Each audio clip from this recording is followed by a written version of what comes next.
चोट से सूरज निकलने वाला है, बादलों की चोट से सूरज निकलने वाला है, सफर जारी रखो दोस्तों, वक्त बदलने वाला है। नमस्ते दोस्तों, जोहार, मैं निमेश सर आप सभी का अभिषेक चक्रवर्ती यूट्यूब चैनल में हार्दिक स्वागत करता हूं। क्लास 12 के स्टूडेंट्स के डिमांड को देखते हुए मैं आज इस वीडियो के माध्यम से मार्च में होने वाले इंग्लिश कोर के एग्जाम के लिए top 5 exam related important subjective type question बताने वाला हूं, वो भी फुल एक्सप्लेनेशन के साथ। ये सारे के सारे क्वेश्चन जैक की तरफ से ऑलरेडी बहुत बार पूछे गए हैं और आपके एग्जाम में छपने वाला है दोस्तों, याद रखिएगा। तो शुरू से अंत तक इस वीडियो में बने रहिए और जो भी स्टूडेंट्स इस चैनल पर पहली बार आए हैं वे जरूर से जरूर इस चैनल को जल्दी से जल्दी सब्सक्राइब कर ले, ताकि आगे की वीडियोस की नोटिफिकेशन सबसे पहले आप तक पहुंचे, क्योंकि अब लगातार इंग्लिश कोर की वीडियोस अपलोड होने वाली है। तो जल्दी से इस वीडियो को लाइक करें और सारे दोस्तों के बीच शेयर कर दें। तो चलिए दोस्तों, बिना देरी की वीडियो को शुरू करते हैं।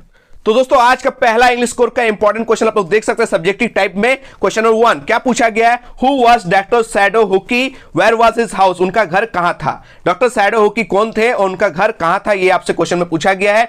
ये जो क्वेश्चन है जैक की तरफ से 2012 में, 2015 में, 2016 में, 2018 में, यहां तक कि 2019 में भी ये क्वेश्चन पूछा गया है। तो ये क्वेश्चन आपके एकदम कंफर्म मान लीजिए दोस्तों कि ये आपके 2023 में भी ये क्वेश्चन पूछने वाला है, छपने वाला है, ठीक है। तो इसको अच्छे से याद कर लीजिएगा। Doctor shadow was a famous Japanese doctor, याद रखिएगा। ये जो डॉक्टर शैडो थे ये जापान के प्रसिद्ध चिकित्सक थे, याद रखिएगा। Doctor shadow was a famous Japanese doctor.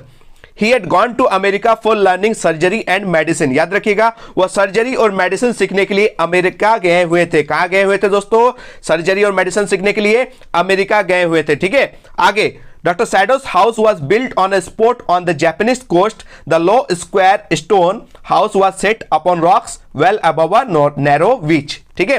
Doctor shadow का जो घर है जापानी तट यानी जापानीज कोस्ट पर एक जगह पर बनाया गया था। कम चौकर पत्थर का घर एक संकीर्ण समुद्र तट के ऊपर अच्छी तरह से चट्टानों पर स्थापित किया गया था, ठीक है। तो आप सिंपल में भी इसका आंसर, जिस बच्चे को ये पूरा आंसर याद नहीं होगा वो सिंपल में भी लिख सकते हैं कि doctor shadow was a famous Japanese doctor, ठीक है। उसके बाद आप लिख दीजिएगा इनका घर कहां था। तो doctor shadow house was built on a spot on the Japanese coast पे, ठीक है। कहां बनाया गया था? जापानीज कोस्ट यानी जापानी के तट पर, ठीक है, समुद्र तट पर, ठीक है। चलिए दोस्तों, नेक्स्ट क्वेश्चन की ओर हम बढ़ेंगे। क्वेश्चन नंबर 2 जो बहुत ही ज्यादा इंपॉर्टेंट क्वेश्चन है। What was the order that came from Berlin? ये जो क्वेश्चन है जैक की तरफ से 2010 में आया है, 2012 में पूछा गया है, यहां तक कि 2016 में पूछा गया और भी बहुत बार पूछा गया है और आपके एग्जाम में भी आने की संभावना बहुत ही ज्यादा है। ये क्वेश्चन क्या है? What was the order that came from Berlin? Berlin से क्या आदेश आया था, ये आपसे पूछा गया है। तो इसका परफेक्ट आंसर आप लोग देख सकते हैं। A shocking order that came from Berlin was to teach only German language to the people of Alsace and Lorraine, याद रखिएगा। ये जो बर्लिन से एक चौंकाने वाला एक शॉकिंग ऑर्डर आया था जो झटका दिया दोस्तों, ये जो ऑर्डर था अल्सास और लॉरेन के लोगों के लिए था, केवल जर्मन लैंग्वेज सिखाया जाए, ठीक है। क्या लैंग्वेज सिखाया जाए? जर्मन लैंग्वेज खाली सिखाया जाए, ये ऑर्डर था, ठीक है। आगे क्या लिखा हुआ है? All the schools of Alsace and Lorraine would teach German from the next day, a new teacher would come to teach German, ठीक है। आगे क्या बताया गया? अल्सास एंड लॉरेन के सभी स्कूल अगले दिन से जर्मन पढ़ाएंगे, जर्मन पढ़ाने के लिए एक शिक्षक भी आएंगे, ठीक है। इससे पहले दोस्तों याद रखिएगा कौन पढ़ाते थे दोस्तों? M Hamel. एम हेमेल किस लैंग्वेज के टीचर थे आप लोग कमेंट बॉक्स में बताइएगा। ये क्वेश्चन मैं ऑलरेडी आपको करवा चुका हूं, ठीक है। चलिए दोस्तों, आज का इंपॉर्टेंट क्वेश्चन नंबर 3 देख सकते हैं जो बहुत ही ज्यादा इंपॉर्टेंट क्वेश्चन है। Who is Jo? जो कौन है? How does she respond to her father's storytelling? जो अपने पिता की कहानी कहने का जवाब कैसे देती है, कैसे रिस्पॉन्ड देती है, ये आपसे क्वेश्चन पूछा गया है। और ये जो क्वेश्चन दोस्तों जैक की तरफ से 2018 में भी पूछा गया, 2019 में भी पूछा गया है और 2023 में भी आने की संभावना बहुत ज्यादा है। तो इसका परफेक्ट आंसर आप लोग दे सकते हैं कि क्वेश्चन क्या है? Who is Jo? जो कौन है? तो याद रखिएगा जो इज जैक्स लिटिल डॉटर। जो कौन है दोस्तों? जो जैक की छोटी बेटी है, ठीक है। सी इज अबाउट 4 ईयर ओल्ड। वो कितने साल की है दोस्तों? करीब 4 साल की है, ठीक है। आगे देख सकते हैं क्या लिखा गया है? Jack tells his daughter stories which creates himself, याद रखिएगा। Jack tell his daughter stories which he creates himself, याद रखिएगा। जैक अपनी बेटी को कहानियां सुनाया करता था जो वो खुद बनाता था, खुद से क्रिएट करता था, ठीक है। आगे देख सकते हैं दोस्तों क्या लिखा गया है? Jo never falls asleep till Jack tells a new tale to her, याद रखिएगा। जो को तब तक नींद नहीं आती थी जब तक जैक उसे कोई नई कहानी नहीं सुनाता, याद रखिएगा। जैक को ये जो है तब तक नहीं सोती थी जब तक उनके पापा कोई ना कोई नई कहानी नहीं सुनाया करता था, याद रखिएगा। आगे बढ़ सकते हैं दोस्तों, क्या लिखा गया है? Each new story is a slight variation of the basic tale. यहां पर टेल होगा दोस्तों, टेक हो गया, मिसप्रिंट हो गया, ठीक है। बेसिक टेल TALE होगा, ठीक है। प्रत्येक नई कहानी मूल कहानी की थोड़ी सी अलग होती थी। ठीक है, एक बेसिक स्टोरी होता था दोस्तों जैक का, जिसमें रॉजर नाम का एक जीव होता था, उसको खाली नाम चेंज कर करके एक नई स्टोरी बनाया करता था, लेकिन बेसिक स्टोरी होता था। ठीक है, ये जो याद रखिएगा, ये जो रॉजर टाइप का जो जीव है दोस्तों, ये हमेशा एक उल्लू के पास जाता था, वाइज आउल के पास।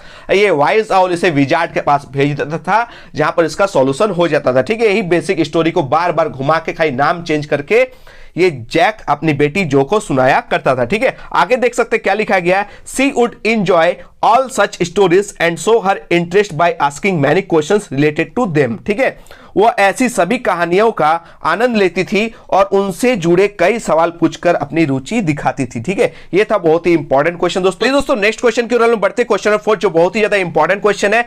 हु इज साहेब, साहेब कौन है, what is his full name, उसका पूरा नाम क्या है, and what is the meaning of his full name, उनके पूरे नाम का अर्थ क्या है। ये बहुत ही ज्यादा इंपॉर्टेंट क्वेश्चन है, क्योंकि ये 2013 में भी पूछा गया है, 2015 में भी पूछा जा चुका है, और 2017 में भी ये क्वेश्चन आया है। ठीक है, और 2023 में भी ये क्वेश्चन आने वाले। ठीक है, तो याद रखिएगा इसका परफेक्ट आंसर क्या हो जाएगा, साहेब इज ए रैक पिकर, साहेब एक कचरा चुनने वाला है। ठीक है, याद रखिएगा, रैक पिकर मींस कचरा चुनने वाला। ठीक है, आगे बढ़ सकते हैं। ही लिव्स इन सीमापुरी, वह सीमापुरी में रहता है। कहां रहता है दोस्तों, ही लिव्स इन सीमापुरी। ठीक है, but his family has come from Dhaka in Bangladesh, लेकिन ये जो इनका परिवार है कहां से आया था दोस्तों, ढाका से आया था। ढाका कहां है दोस्तों, बांग्लादेश की राजधानी। ठीक है, यहां से ये लोग उठकर सीमापुरी आए थे। ठीक है, आगे देख सकते हैं दोस्तों, इसका नाम का अर्थ क्या होता है, साहेब फुल नेम इज साहेब ए आलम, साहेब का पूरा नाम क्या था दोस्तों, साहेब ए आलम। ठीक है, it means Lord of the universe but he doesn't know what it means. ठीक है,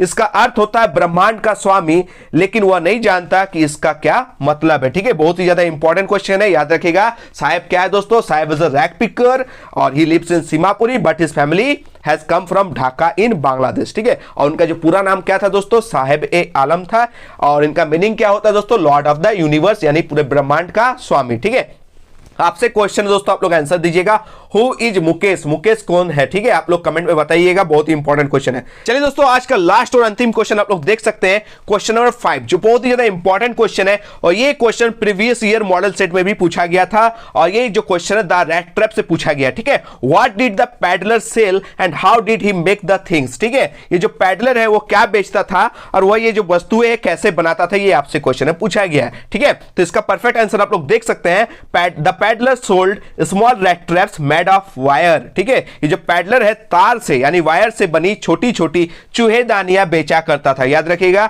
ही मेड देम हिमसेल्फ, वो खुद से ये बनाया करता था। He got the material by begging in the stores और एट द बिग फार्म्स। याद रखिएगा, वह दुकानों यानी स्टोर से या बड़ी बड़ी फार्मों से भीख मांगकर सामग्री जुटाता था और उससे ही ये बना देता था, उससे ये बेचता था। याद रखिएगा, बहुत ही इंपॉर्टेंट पैडलर का ये जो कहानी है बहुत ही इंपॉर्टेंट है, और ये पैडलर अच्छे से जानता है कि ये जो चूहेदानी का जो बिजनेस है ये नॉन प्रॉफिटेबल। ठीक है, यानी अच्छे से प्रॉफिट देने वाला नहीं है, इसलिए कभी कभी छोटी छोटी चोरी भी कर लिया करता था। ठीक है, ये था दोस्तों आज का top 5 exam related important subjective type questions. आशा करते हैं आप लोग अच्छे समझ में आ गया। आप लोग लगातार तैयार हो जाइए दोस्तों, क्योंकि बहुत ही सामने एग्जाम आ गया दोस्तों। ठीक है, तो लगातार वीडियो सब अपलोड होने वाली है। आप लोग इस वीडियो को ज्यादा से ज्यादा लाइक करें, सारे दोस्तों को भी शेयर कर दे। ठीक है, बस ये काम कर दीजिए। अनिमेश सर का वादा है दोस्तों, इंग्लिश कोर में कोई भी असुविधा होने मैं नहीं दूंगा। ठीक है, आप लोग का साथ रहूंगा एग्जाम तक। ठीक है, तो तब तक के लिए दोस्तों धन्यवाद, जय हिंद, वंदे मातरम।